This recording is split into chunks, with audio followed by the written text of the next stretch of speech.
27살 장현주 씨는 인생에서 가장 빛나는 순간을 준비 중이었습니다.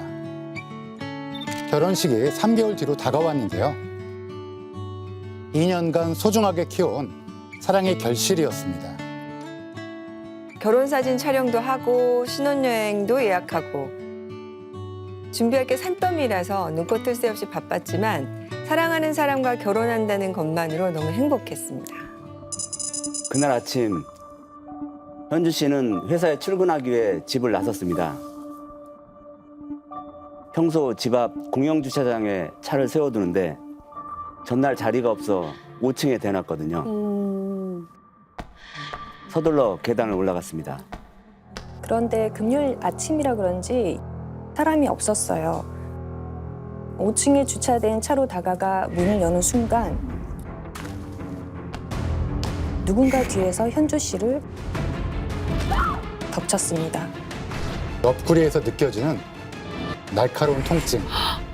발버둥 치며 힘껏 소리를 질렀지만 아무도 오지 않았습니다. 현주 씨는 그렇게 피투성이가 된 채 주차장 바닥에 쓰러졌습니다. 오전 8시 40분 주차장 5층으로 한 이용객이 들어섭니다. 현주 씨는 차가운 시신으로 발견됐는데요. 바닥은 붉은 피가 낭자한 상태였습니다. 그 예비 신부가 사망한 거예요? 신고를 받은 경찰이 즉각 현장으로 출동했습니다.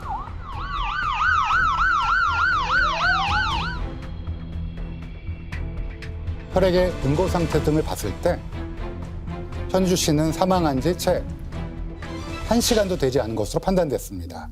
대체 누가 왜 이런 잔인한 짓을 한 걸까요? 현장에선 범인을 특정할 만한 단서가 전혀 나오지 않았습니다. 안타깝게도 주차장 내부에는 CCTV가 단 한 대도 없었어요. 경찰이 이제 주차장 입구하고 인근 골목의 CCTV를 샅샅이 뒤졌는데요. 화질이 너무 안 좋다 보니까 인물 식별이 거의 불가능했습니다. 다만 범인이 범행 직후 주차장을 빠져나와서 인근 공원 방향으로 도주했다는 사실은 겨우 확인할 수 있었어요. 그리고 6월 말이면 뭐 해도 굉장히 좀 일찍 되잖아요. 밝았을 것 같은데. 목격자가 있지 않을까요? 상기 장소 등에서 피해자를 칼로 찔러 살해하고 공원 방향으로 도주한 용의자를 보았거나 알고 계신 분은 신고합니다. 목격자를 찾는 현수막까지 내걸고 대대적인 수사에 나섰습니다. 이런 경우 우선 강도 살인 사건인지부터 확인을 해야 합니다. 금품 목적인 경우에는 유사 수법이 있는 전과자부터 시작을 하고요. 원한 관계에서는 피해자 주변 인물 관계부터 수사가 시작되기 때문에 사건의 방향이 달라지기 때문이죠. 현장을 샅샅이 확인하던 경찰은 피해자의 가방이 사라진 것을 발견했습니다. 아침 이른 시간이잖아요. 그 시간에 돈을 훔치려고 살인을 한다고요? 그것도 지금 주차장 5층인데 5층까지 올라와서 말이 되는 건지. 오히려 이제 외진 곳이라는 점을 노렸을 가능성도 있어요. 부검 결과 피해자의 오른쪽 옆구리부터 배와 가슴 등에 이르기까지 무려 28곳에 달하는 자창이 확인되었습니다. 사인은 흉복부와 등의 다발성 자창으로 인한 과다출혈이었습니다. 최초의 공격은 아마 오른쪽 옆구리였을 가능성으로 추정되는데요. 오른손잡이인 범인이 뒤에서 기습할 경우 오른쪽 옆구리에 상처가 나게 되겠죠. 나머지 상처는 모두 배와 가슴 등에 골고루 분포되어 있는데요. 유추해 보면 첫 번째 공격을 받은 피해자가 범인과 실랑이를 벌이다 바닥에 쓰러졌고, 범인은 쓰러진 피해자를 마구잡이로 찌른 것으로 보입니다. 범인이 약간 살인에 능숙한 사람은 아니었나 봐요. 능숙한 범인이었다면 이렇게 많이 공격할 필요가 없어요. 시간이 지체될수록 발각 위험이 커지니까요. 보통 금품을 노리는 강도 살인의 경우에는 공격 횟수가 수회를 넘지 않는 것이 특징입니다. 그런 점에서 이 사건은 단순 목적의 강도 범행으로 보기에는 공격 양상이 지나치게 과도합니다. 범인이 28차례나 공격했다는 건 피해자에게 증오와 원한을 품고 있었다라고 해석할 수 있습니다. 범인이 칼끝에 어떤 감정을 품고 있었는지 부검으로도 추측해 볼 수 있는 거죠. 결국 가방이 사라진 건 이 강도로 위장하기 위한 속임수였겠네요. 살인 자체가 목적이었다는 것 같아요. 수사팀은 우선 피살된 현주 씨 주변 인물들을 상대로 대대적인 탐문 수사에 들어갔습니다. 하지만 평범한 회사원이었던 현주 씨 주변에는 이런 끔찍한 범행을 저지를 만한 위험 인물도 원한 관계도 전혀 발견되지 않았습니다. 저도 의심하고 싶진 않은데 그 예비 신랑과의 사이를 한번 또 의심해 볼 수 있잖아요. 예. 주변 증언에 따르면 두 사람 사이는 아주 좋았다고 합니다. 예비 신랑도 이제 30살 지경석 씨였는데요. 숨진 현주 씨와 마찬가지로 굉장히 평범한 회사원이었습니다. 사건 또 발생 시각에 알리바이를 확인을 해보니까 이미 회사에 출근해서 업무를 보고 있는 상태였어요. 예비 신랑은 확실히 범인이 아니라는 거네요. 네. 그런데 당시 지 씨가 운영하는 블로그가 있었는데요. SNS 등을 조사하던 경찰은 깜짝 놀랐습니다. 그 정체가 다름 아닌 육아 블로그였어요. 아이가 있었다고요? 지 씨가 육아 블로그를 운영하기 시작했던 건 사건 발생 약 반년 전부터였습니다. 예비 부부가 속도 위반을 한 건가요? 이게 혼전 임신이면 가능할 얘기인데. 그런데 네. 아이 엄마는 전혀 다른 여성이었습니다. 와, 블로그 글과 사진을 보면요. 예비 신랑 지 씨와 이 여성은 누가 봐도 행복한 신혼생활을 즐기는 부부처럼 보였습니다. 결혼을 3개월 앞둔 신랑이 반년 전부터 다른 여자랑 아기를 낳고 기르고 있었다는 거잖아요, 지금. 그러니까 양다리를 넘어서 이건 사기 아닌가요? 사기죠. 수사팀은 문제의 육아 블로그에 대해서 직접 물었습니다. 한참을 망설이던 지 씨가 사연을 털어놨는데요. 본인은 그 블로그를 만든 적이 없다는 거예요. 블로그를 운영한 사람은 예비 신랑 지 씨의 전 애인 30살 김신혜 씨였습니다. 두 사람은 대학교 동창으로 오래 알고 지내는 친구 사이였는데요. 네. 졸업 후 지 씨의 고백으로 연인이 됐습니다. 두 사람을 결혼까지 생각하는 사이였다고 해요. 중학교 교사였던 김 씨는 직장 동료들에게 이제 곧 결혼할 거다라는 이야기를 공공연하게 하고 다녔을 정도였다고 합니다. 근데 지금 남자가 결혼하려는 사람이 지금 다른 여자잖아요. 그렇지. 전 여자친구랑 왜 헤어진 게 중요할 것 같아요. 연애 3개월 만에 남자 측에서 이별을 통보했습니다. 본인이 김 씨를 만나기 전부터 사귀던 여자가 있었는데 그 여자가 임신을 해서 책임을 져야 한다는 이유였어요. 지 씨가 양다리를 걸치고 있었다는 거잖아요. 요즘 말하자면 환승연애. 네. 그런데 임신했다던 그 여자가 누구냐면 바로 이번 사건의 피해자 장현주 씨였습니다. 타임라인을 보면요. 예비 신랑 지 씨가 숨진 장 씨랑 먼저 사귀었는데 얼마 뒤 지 씨가 동창 김 씨한테 고백을 해서 또 사귀게 된 거예요. 그런데 이 관계를 3개월 만에 정리를 한 겁니다. 남자가 양다리를 걸친 거죠. 그치. 아. 그런데 숨진 장 씨가 임신했다는 말은 남자의 거짓말이었습니다. 김 씨와 헤어지기 위해서 지 씨가 꾸며낸 말이었어요. 김 씨 입장에서 생각하면 진짜 기가 막혔을 것 같아요. 그렇지. 졸제 남의 남자를 뺏은 여자가 돼버린 거잖아요. 네. 이 남자 이 거짓말 때문에. 그 김 씨는 어떻게 반응했는지 궁금해요. 분노하지 않았습니다. 어떻게 분노가 안 되지? 그 마음을 접은 건가? 오히려 냉정해지고 그냥 정리할 생각을 한 걸 수도 있고요. 아닙니다. 네? 오히려 남자에게 필사적으로 매달렸습니다. 지 씨가 만나주지 않자 집 앞에서 며칠을 기다리기까지 했고요. 결국 지 씨가 피해자 현주 씨와 행복하게 데이트하는 모습을 직접 목격하고 맙니다. 큰 충격을 받은 김 씨는 일상생활조차 유지하지 못할 정도로 무너져 버렸고요. 번듯하던 직장까지 그만둬야 하는 상황에 처하게 됩니다. 교사는 높은 수준의 사회적 신뢰를 요구받는 직업이기도 합니다. 김 씨에게 연인과의 이별은 자신의 이미지에 큰 손상을 주는 심리적 타격으로 다가왔을 수 있습니다.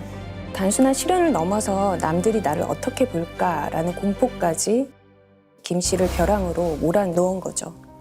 그런데 이 사건에 또 다른 여성이 있잖아요. 그 숨진 피해자 현주 씨도 이 사실을 알고 있었을까요? 김 씨는 헤어진 후에도 계속해서 남자의 주변을 맴돌면서 마음을 돌리려 애썼거든요. 그걸 연인인 현주 씨가 모를 리가 없죠. 숨진 장 씨와 전 애인 김 씨 사이에 심각한 갈등이 있었습니다. 김 씨가 장 씨에게 끊임없이 이메일을 보내서 지 씨와 헤어지라 요구를 한 거죠. 그런데 이 장 씨도 물러서지 않고 두 사람의 전면전이 시작이 된 겁니다. 서로 포기하라며 격렬하게 다퉜습니다. 이메일로 입에 담기 힘든 심한 욕설이 오가기도 했고요. 사랑을 떠나 이제 승부로 가는 그런 느낌도 있잖아요, 인간이. 맞아요. 그러니까 이 남자는 내 거야, 포기해. 뭐 이런 분위기로 싸운 거겠죠. 네네. 대체 이 남자가 얼마나 대단하길래 아, 그러니까. 굳이 이렇게까지 이게 너무 갑자기 궁금해져요. 그냥 평범한 인상이었습니다. 특별히 수려한 외모라거나 엄청난 재력가도 아니었고요. 더 황당한 건 한 네. 남자를 타이에 두고 다투던 두 여자가 급기야 서로 내가 남자의 아이를 임신했다라면서 주장하기 시작한 거예요. 지 씨가 두 여성 모두를 임신을 시킨 거예요? 두 여성의 말은 모두 사실이 아니었습니다. 둘 다 상대방을 포기시키기 위한 초강수를 둔 거죠. 이 과정에서 동창 김 씨는 남자의 명의를 도용해서 블로그를 만들었고 있지도 않은 아이의 가짜 육아 일기를 소설 쓰듯이 올린 겁니다. 그 육아 블로그가 그렇게 만들어진 거군요. 왜 굳이 남자 명의로 블로그를 개설했을까요? 그냥 자기 이름으로 해도 되는 거잖아요. 자기 이름으로 올리면 일방적인 주장으로 비치기 쉽지만 남자 명의를 도용하면 제3자가 봤을 땐 마치 남자가 직접 자기 삶을 기록한 것처럼 보이잖아요. 자기가 이 남자 부인이라는 걸 그냥 공식화하려는 의도네요. 이 갈등이 1년 넘게 계속이 됐는데요. 결국 승자는 숨진 현주 씨였습니다.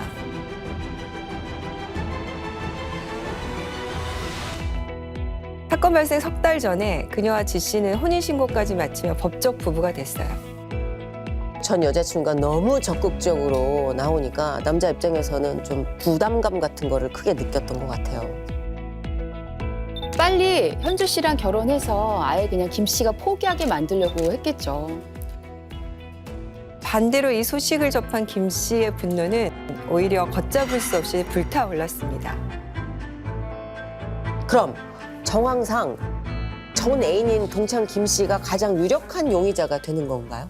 예, 동기가 너무나 확실했기에 수사팀도 김 씨를 1순위 용의자로 보고 즉시 알리바이를 확인했습니다. 그런데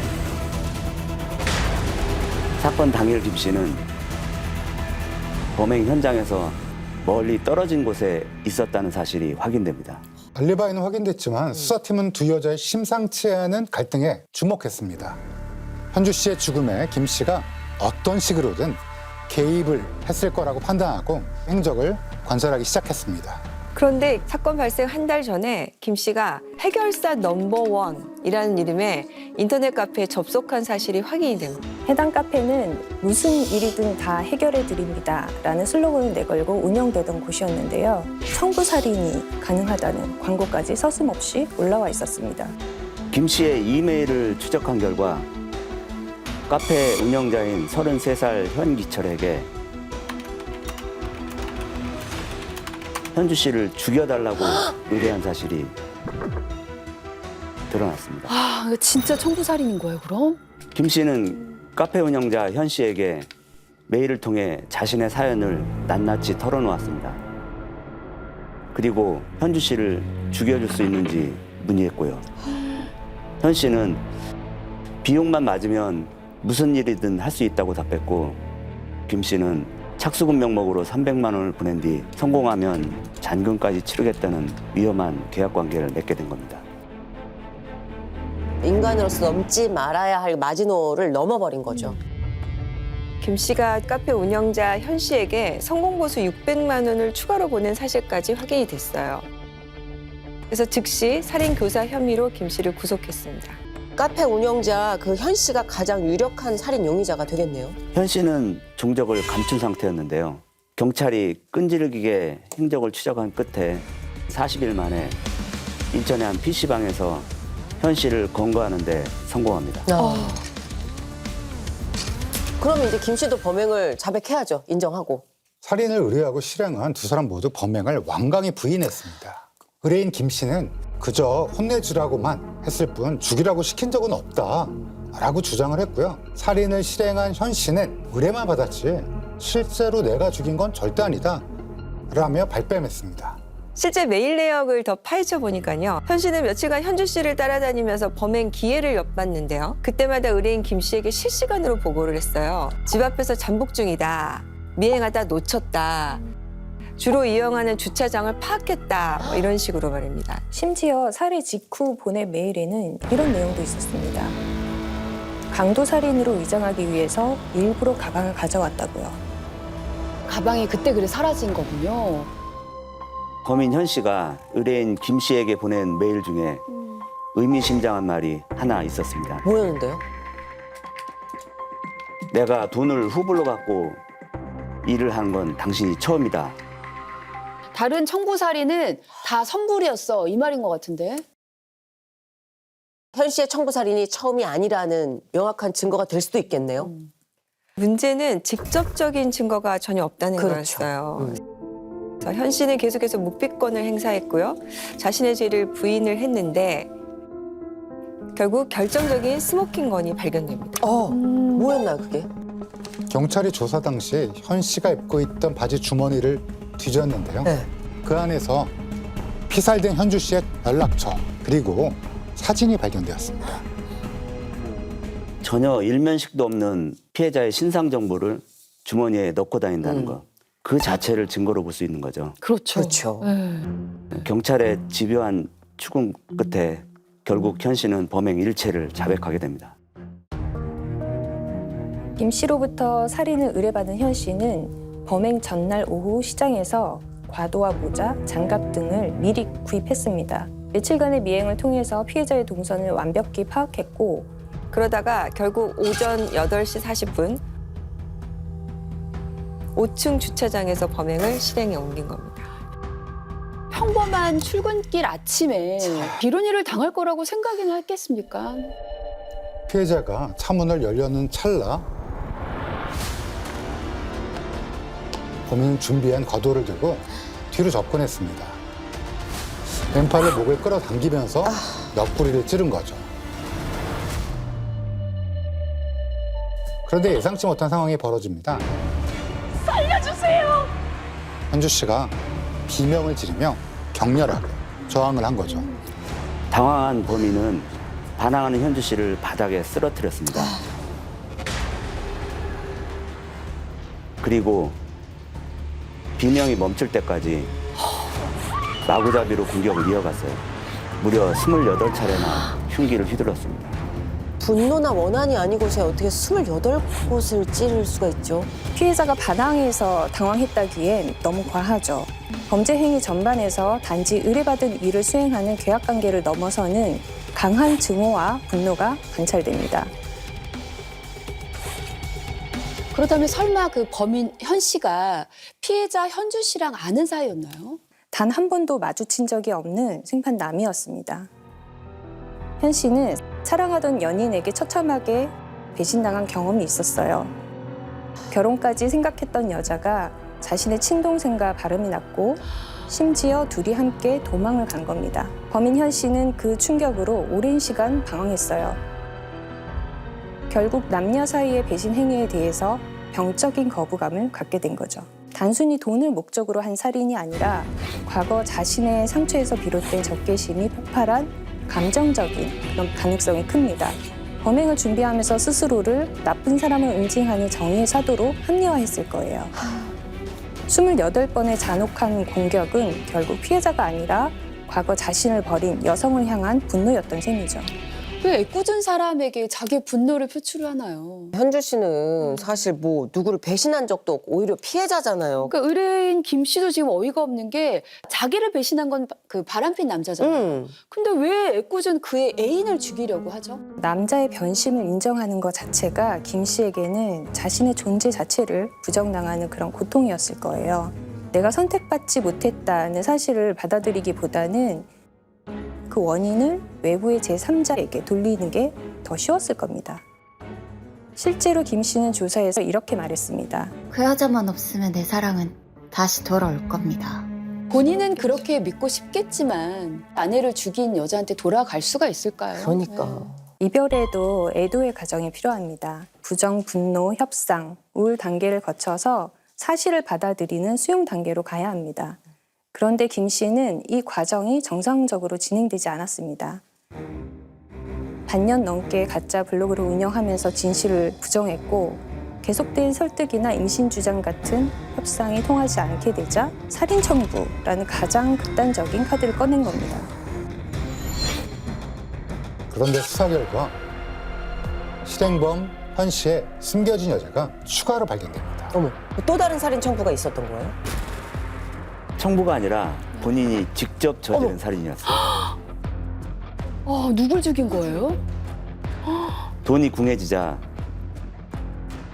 당시 내연 관계였던 한 유부녀에게 돈을 빌리기로 계획합니다. 배신이나 불륜을 극도로 증오한다면서요. 본인은 정작 유부녀를 만난다고요? 뭐야 도대체? 이게 뭐예요?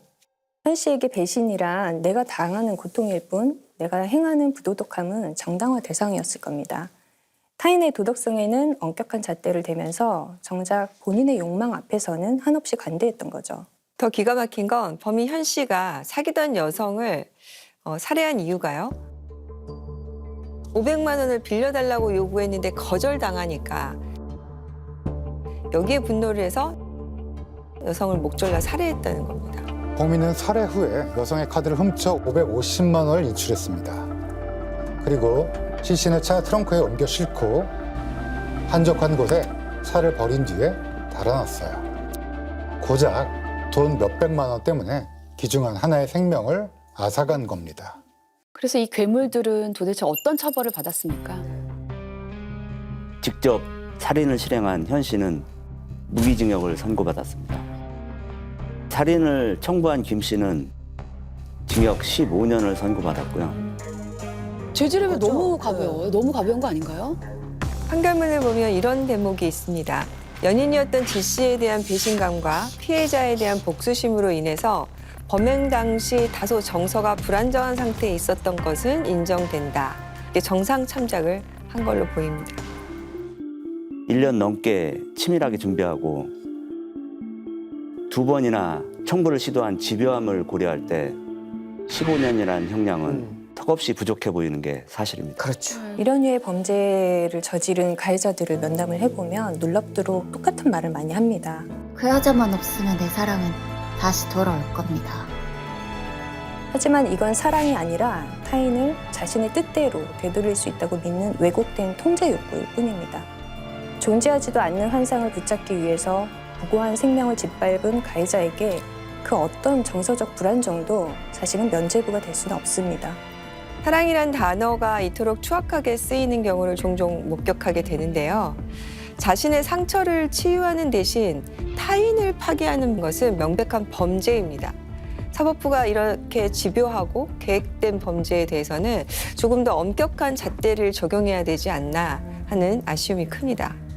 가장 축복받아야 할 순간에 쓰러져간 고인의 명복을 빌며 다시는 이런 비뚤어진 집착이 낳은 비극이 반복되지 않기를 기원합니다.